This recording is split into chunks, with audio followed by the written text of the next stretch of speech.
ఇప్పుడే జీ5 app download చేయండి. చూడండి మీ ఫేవరెట్ టీవీ షోస్ ఎప్పుడైనా ఎక్కడైనా. అమరేంద్ర గారు, అంజలిని కూడా మాతో పాటు తీసుకెళ్ళచ్చా?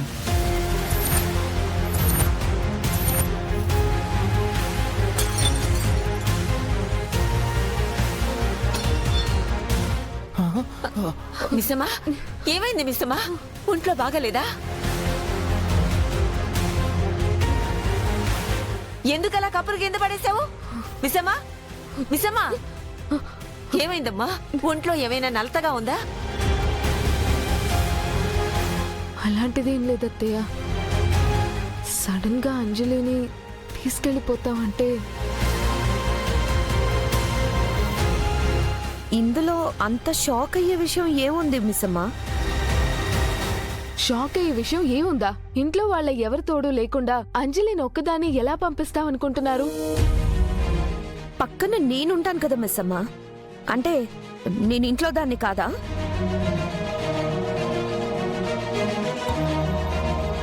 ఇదే మంచి టైం వీళ్ళని సెంటిమెంట్గా లాక్ చేయాలి. హో, మర్చిపోయాను. ఆరు చనిపోవడంతో ఈ ఇంటికి నాకు ఉన్న సంబంధం కూడా పోయింది కదా. సారీ అమర్, నేను కూడా ఇంటి మనిషిని అన్న చనువుతో రణ్వీర్ గారు అంజలిని కూడా తీసుకెళ్దాము అని అంటే నేను సరే అన్నాను. నా కుటుంబాన్ని నాశనం చేయడానికి నన్నే వాడుకుంటున్నావా? ఇంతటి స్వార్థం నాకెందుకు అనిపించలేదు మను? మనోహరి గారు, నేనలా అనలేదని మీకు కూడా తెలుసు. నేను మాట్లాడుతుంది అంజు సేఫ్టీ గురించి. ఏమండి, అంజలి సేఫ్టీ గురించి స్పెషల్గా నేను కేర్ తీసుకుంటానండి. సొంత కూతురులో చూసుకుంటాను.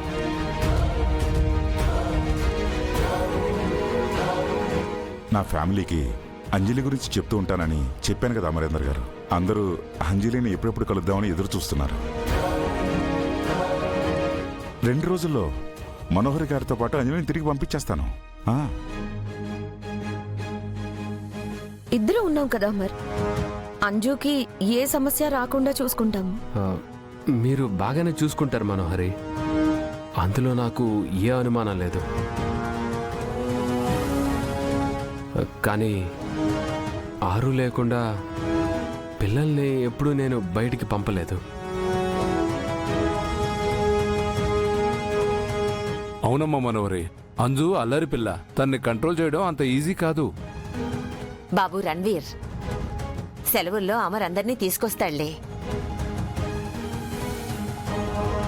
అంటే మా వంశంలో ఈ మాసం చాలా పవిత్రమైనదండి.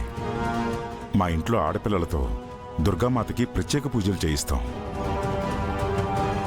ఈ పూజలో అంజలి కూడా ఉంటే తనకి మంచి జరుగుతుందని ఒక చిన్న ఆశ. పైగా అంజలి కూడా ఎప్పుడూ కోల్కతా చూసుండదు కదా. నేనే దగ్గరుండి కోల్కతా అంతా తిప్పి చూపిస్తాను. అంజుకి కోల్కతాకి ఉన్న సంబంధం ఇక్కడ ఎవ్వరికీ అర్థం కాకపోయినా నాకు తెలుసు. ఆరు ఉన్నా మనోహరితో పంపడానికి అడ్డు చెప్పేది కాదు.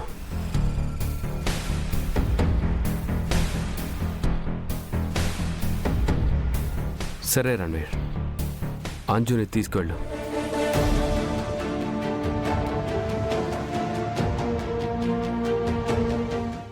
జీ5 యాప్ డౌన్లోడ్ చేసి అన్ని ఎపిసోడ్స్ పూర్తి ఉచితంగా చూడండి.